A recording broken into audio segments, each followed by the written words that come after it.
Bismillahirrahmanirrahim. Assalamualaikum warahmatullahi taala wabarakatuh.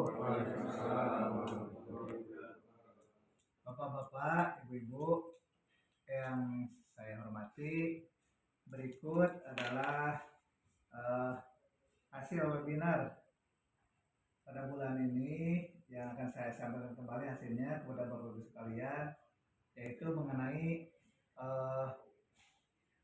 bertumbuh dengan risiko atau growing with risk. Dalam hal ini akan saya sampaikan mengenai Risk Maturity Index tahun 2024, di mana dengan RM ini kita sebagai cermin bersama untuk bertumbuh lebih dewasa. Nah, pertanyaannya adalah kenapa RMI itu penting? Risk Maturity Index adalah alat ukur kedewasaan organisasi. Semakin matang manajemen risiko, semakin baik keputusan yang akan kita ambil sebagai perusahaan, sebagai pimpinan, dan sebagai individu. Selanjutnya, siapa yang dinilai? Yang dinilai adalah semua, mulai dari karyawan, manajemen, direksi, dekom. Artinya risk maturity adalah hasil kolektif, bukan pekerjaan dari satu fungsi. Terus apa yang dinilai? Yang dinilai adalah pertama aspek dimensi, yang kedua aspek kinerja. Aspek dimensi terdiri dari budaya dan kapabilitas risiko.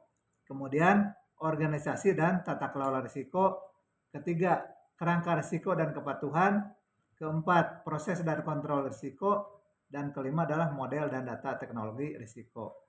Sedangkan untuk aspek kinerja terdiri dari pertama adalah tingkat kesehatan atau final rating, dan yang kedua adalah peringkat komposit risiko. Selanjutnya, akar temuan utama dari RMI adalah satu, organisasi masih dalam proses konsolidasi. Sistem dan proses belum sepenuhnya terintegrasi. Ketiga, budaya risiko masih dalam tahap pembiasaan.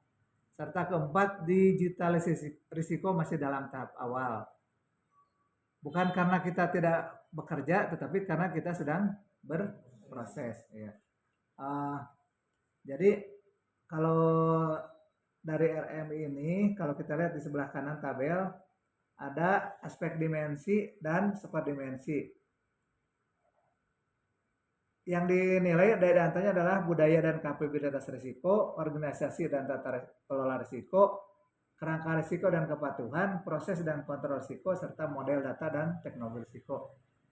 Dengan skor rata-rata adalah 2,5. Selanjutnya untuk aspek kinerja, yaitu tingkat kesehatan peringkat akhir atau final rating, itu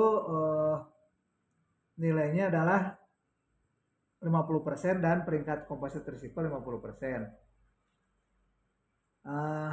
Sehingga skor RMI nantinya menjadi rata-rata di angka 2,5 atau kurang dari 3. Selanjutnya,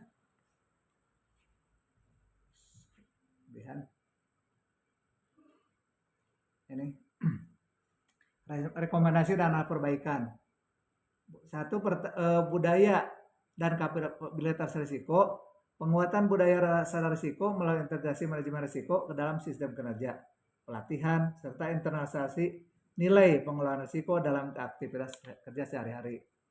Yang kedua, organisasi dan tata kelola risiko, yaitu penguatan peran, tanggung jawab, dan akuntabilitas seluruh lini pertahanan, serta peningkatan fungsi pengawasan risiko dalam proses pengambilan keputusan.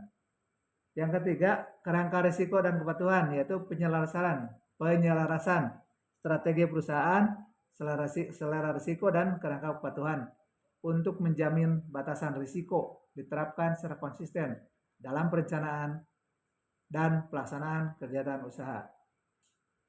Yang kelima, proses dan pengendalian risiko, yaitu peningkatan kualitas dan konsistensi proses identifikasi, penilaian pengelolaan pemantauan, dan pelaporan risiko untuk mendukung pengambilan keputusan berbasis risiko.